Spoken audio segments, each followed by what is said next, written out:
Emma stepped into the house. The air inside was colder than she remembered. She stared at the faded wallpaper and creaky wooden floors. It had been years since she'd last been here. Now, after her parents' deaths, she had no choice but to return. The silence wrapped around her, heavy and suffocating. She set her bag down by the stairs. The living room called to her, familiar yet wrong. Photos lined the mantel, just as they always had. Her breath caught. Something was terribly off. The faces in the photos were gone. Her parents, her brother, even herself, blurred, erased.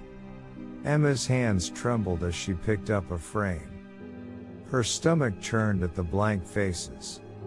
She muttered, "What the hell is this?" The clothes, the places, they were all recognizable. But the people were gone. That night, she lay in her childhood bed. The mattress groaned under her weight. Dust lingered in the air, clinging to her unease. She left the lamp on. Darkness felt unbearable. At midnight, a noise woke her. Tap. Tap. Tap. It came from the mirror on her dresser. Her breath hitched. "Hello?" she whispered into the stillness. The tapping continued, soft but steady. She forced herself to approach the mirror. Her reflection stared back, but it wasn't right. Her face blurred like a smudged painting. She blinked hard, but the distortion remained. Panicked, she threw a blanket over the mirror. Her heart pounded as she backed away. The next morning, she called Rachel. "It's like this house is alive," Emma said, pacing. "The photos, the mirror, it's all wrong." Rachel's voice was calm but doubtful. "Grief does strange things to people, Emma. Maybe you're just tired." Emma wanted to believe her, but the feeling of dread only deepened. As evening fell, she went to the attic. Boxes of old photographs sat covered in dust. She opened one and froze. Every photo had blurred faces. Her childhood, her family, all erased. Her hands shook as she dropped a picture. She ran downstairs, unable to breathe. The mirror above the fireplace caught her eye. Her reflection was nearly gone. Only a faint outline of her face remained. Tap. Tap. Tap. The noise started again, louder this time. "Stop!" Emma shouted, clutching her head. The tapping stopped, replaced by whispers. The voices came from every corner. "Who's there?" she screamed, her voice cracking. The whispers faded, replaced by silence. Then, a single voice spoke, soft and familiar. "Emma." She spun around, but no one was there.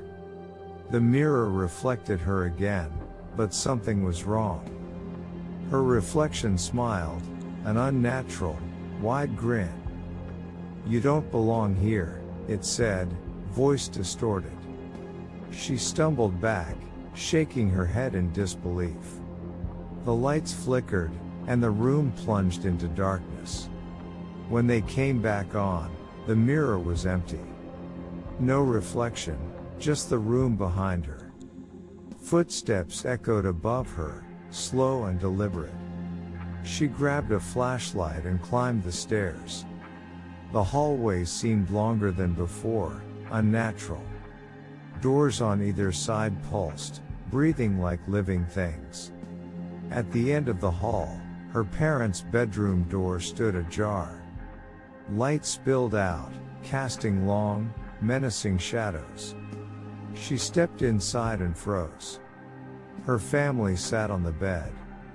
Their faces were blank, smooth as polished stone. "Emma," they said in unison.